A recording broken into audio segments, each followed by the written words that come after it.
Assalamualaikum warahmatullahi wabarakatuh. Apa kabar untuk seluruh pemirsa video saya dari Sabang sampai Merauke? Semoga selalu diberi keberkahan rahmat, dimudahkan segala urusannya, dimudahkan rizkinya, diberi kesehatan oleh Allah Subhanahu wa Ta'ala, serta diberi hidayah oleh Allah Subhanahu wa Ta'ala untuk orang-orang yang belum mendapatkannya. Kembali dalam video kali ini saya menemukan satu ceramah dari Pak Lutfi bin Yahya yang hanya dalam durasi 2 menit tetapi terdapat beberapa kesalahan. Kesalahan ini terkait membaca hadis, terkait menjelaskan tentang balaghah, terkait menjelaskan tentang rujuk dari satu isim isyarah. Ini menurut saya sangat menyesatkan ketika kesalahan-kesalahan semacam ini kemudian tidak saya luruskan, karena lagi-lagi ceramah Pak Lutfi bin Yahya tentu merupakan sebuah video yang ditonton ratusan ribu oleh para muhibinya.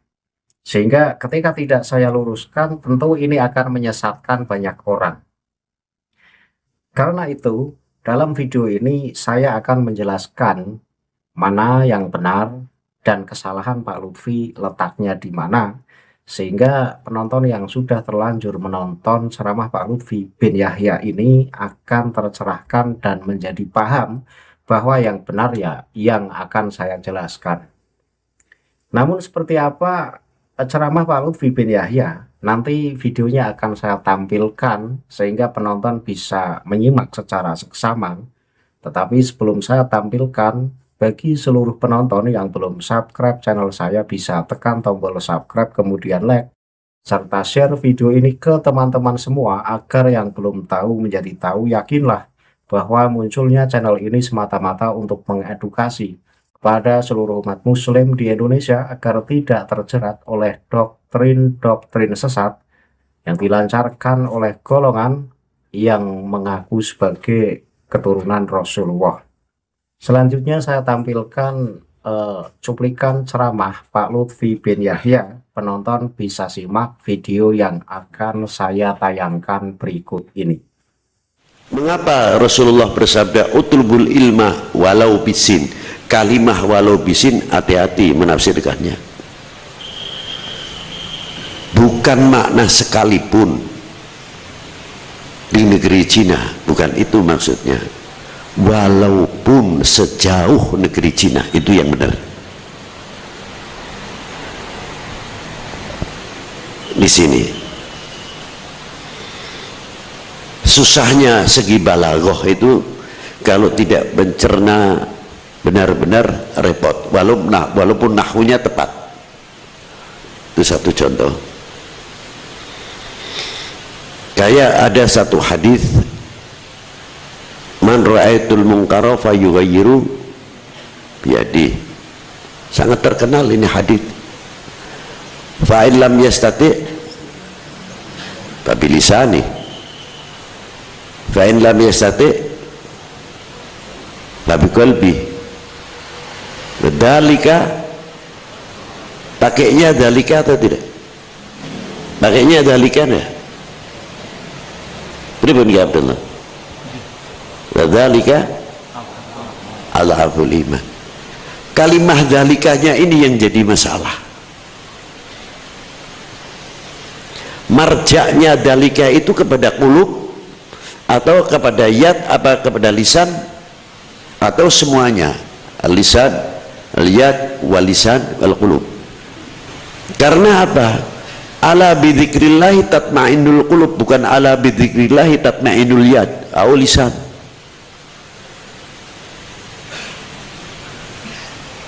Yaumul la yanfa'u malu wala banun illa man atallah biqalbin wa laysa biyadin salim au bilisanin salim, tapi biqalbin salim. Dari video yang baru saja kita saksikan, di situ Pak Lutfi membaca hadis Rasulullah utlubul ilma walau bisin.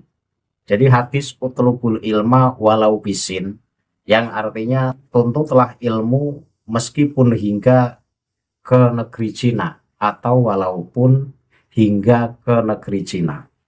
Lah kata Pak Lutfi, kalau menurut ilmu balaghah, maka harus diartikan walaupun, jangan meskipun, ataupun makna lainnya. Jadi harus diartikan walaupun. Sebenarnya mau diartikan meskipun, mau diartikan walaupun, ini ya nggak masalah. Kenapa saya katakan nggak masalah? Ya karena ini hadis ini kan hadis yang bahasanya itu bahasa majas. Yang terpenting yang perlu saya jelaskan adalah bahwa fungsi walau, fungsi lafadz walau, ini kalau saya jelaskan secara ilmu balaghah atau ilmu sastra Arab, itu berfungsi sebagai lauhoyah. Lauhoyah itu adalah tujuan maksimal. Dalam ilmu balaghah, lau di sini disebut sebagai lauhoyah. Fungsinya adalah untuk menunjukkan titik ekstrim atau batas terjauh yang mungkin dibayangkan. Maknanya adalah tuntutlah ilmu meskipun harus mencapai titik yang paling jauh atau menghadapi kesulitan yang paling berat. Jadi mau diartikan walaupun, mau diartikan meskipun, ini ya nggak masalah. Jadi yang terpenting bahwa di situ maknanya sama. Tujuannya adalah carilah ilmu, walaupun keberadaan ilmu berada di tempat yang sangat sulit. Itu bahasa jelasnya akan begitu. Jadi simbolisme pada masa itu negara Cina bagi masyarakat Arab adalah simbol tempat yang sangat jauh dari dan sulit dijangkau. Jadi penggunaan walau di sini bukan untuk mengkhususkan Cina saja, melainkan sebagai perumpamaan untuk jarak yang sangat jauh dan perjuangan yang berat. Itu kalau ditinjau dari sisi balaghah. Jadi lau itu fungsinya lauhoyah atau menekankan. Lah menekankan di sini kenapa? Karena utlubul ilma walau bisin. Di situ negeri Cina. Negeri Cina itu kalau kita jangkau dari negeri Arab itu melewati jalanan yang terjal dan sangat sulit dan juga sangat jauh. Itu di zaman dulu. Lah, walaupun ilmu itu berada di titik yang tersulit sekalipun, maka carilah ilmu itu kalau memang ilmu itu adanya di tempat yang tersulit itu. Itu maksud memakai bahasa bisin itu ya tujuannya begitu.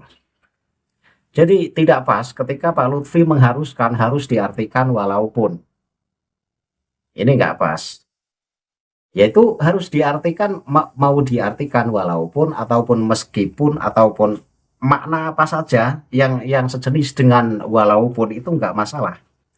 Atau diartikan sekalipun. Jadi Pak Lutfi tadi kan mengatakan jangan diartikan sekalipun hingga ke negeri Cina, tapi harus diartikan walaupun sampai ke negeri Cina. Sedangkan makna sekalipun atau walaupun itu ya sama. Yang terpenting launya itu adalah lau mubalaghah, menekankan, bermakna ekstrim sampai ke titik tempat yang tersulit pun. Ketika ilmu itu memang adanya di tempat yang tersulit, ya carilah di tempat yang sulit itu. Kemudian kalau saya tinjau lau itu dari tatanan ilmu nahwu, itu berfungsi sebagai lau al-wasliyah. Secara tata bahasa, ini disebut lau al-wasliyah. Ciri khasnya adalah ia menghubungkan kalimat sebelumnya dengan suatu kondisi yang dianggap luar biasa atau kecil kemungkinannya. Nah, pola kalimat biasanya setelah lau, jenis ini terdapat kondisi yang paling sulit. Nah, takdir atau makna yang sebenarnya dari utlubul ilma walau bisin itu adalah sebagai berikut. Tuntutlah ilmu, dan jika tuntutan ilmu itu mengharuskanmu pergi sampai ke negeri Cina, maka tetaplah tuntut ilmu itu. Jadi, saya jelaskan secara jelas bahwa kesimpulan dari makna hadis utlubul ilma walau bisin, carilah ilmu.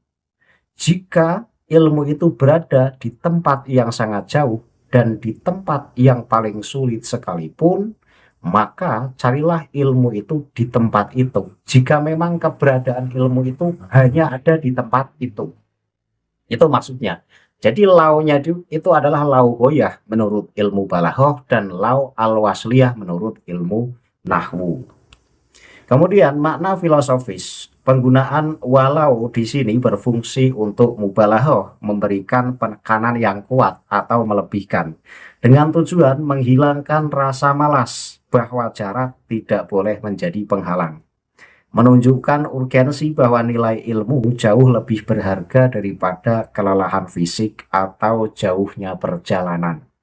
Nah, kesimpulan dari fungsi walaupun dalam kalimat tersebut adalah untuk menyatakan sekalipun atau walaupun, guna menunjukkan bahwa perintah menuntut ilmu tetap berlaku bahkan dalam keadaan yang paling sulit atau jarak yang paling jauh sekalipun.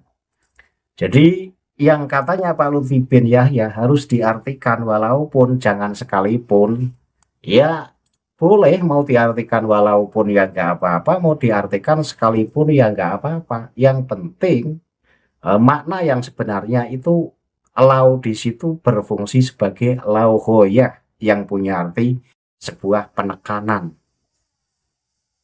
Itu satu ya, kesalahan Pak Lutfi bin Yahya yang tidak membolehkan lau di situ diartikan sekalipun, tetapi harus diartikan walaupun. Padahal mau diartikan sekalipun atau walaupun ya sama, wong artinya sama kok. Kemudian yang kedua, Pak Lutfi membaca hadis man ra'a minkum mungkaron falyughayyirhu biyadihi. Dibaca man ra'aitul mungkaro fayughayyirhu. Nah, itu kesalahannya fatal. Kenapa saya katakan fatal? Ya, man ra'a minkum mungkaron fal yughayyirhu. Pak Lutfi membaca man ra'aitul mungkaro fayughayyirhu.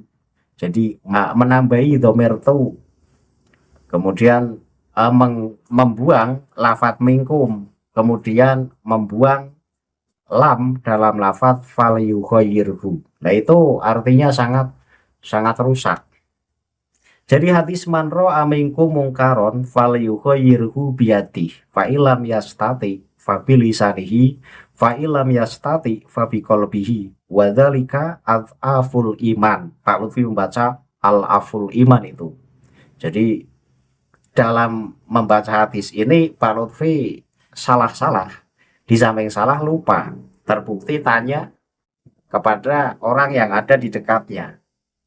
Ketika dikasih tahu wadzalika aful iman, Pak Lutfi membaca wadzalika al-aful iman. Nah, itu salah.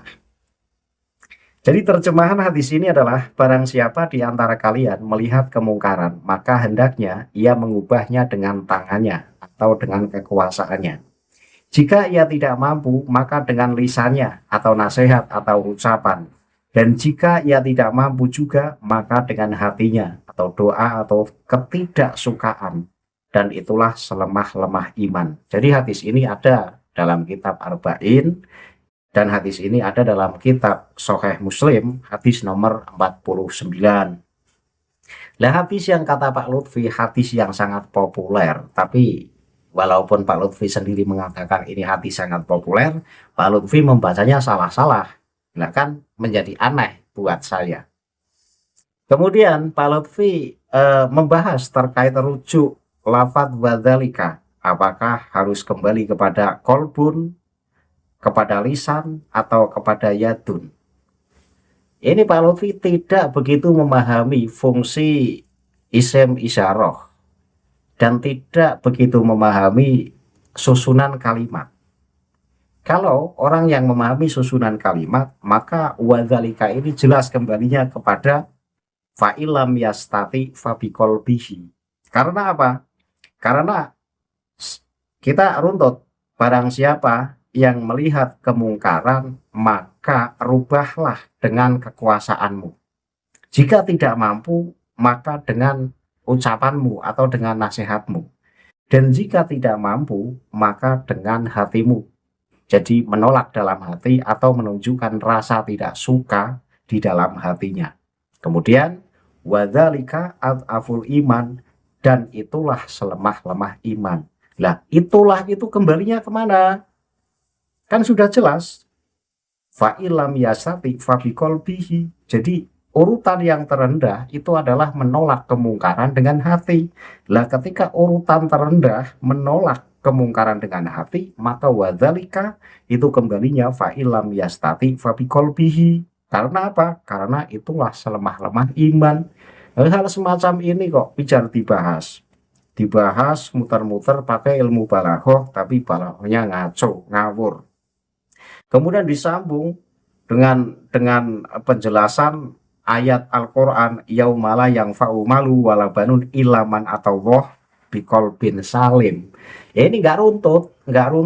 Jadi Pak Lutfi mengartikan wadzalika rujuknya kepada kolbun itu memandang surat Asy-Syu'ara ayat 88 yang berbunyi yaumala yang fa'umalu walabanuna ilaman atau woha biqolbin salim. Ini nggak ada sambungannya sama sekali, karena ini terkait makna dari hadis di atas, dan dzalika itu kembali kepada fa'ilam yastati fabiqolbihi wahua at'aful iman. Nah, menolak kemungkaran dengan cara protes dalam hati, ini ciri-ciri tingkat iman yang paling lemah.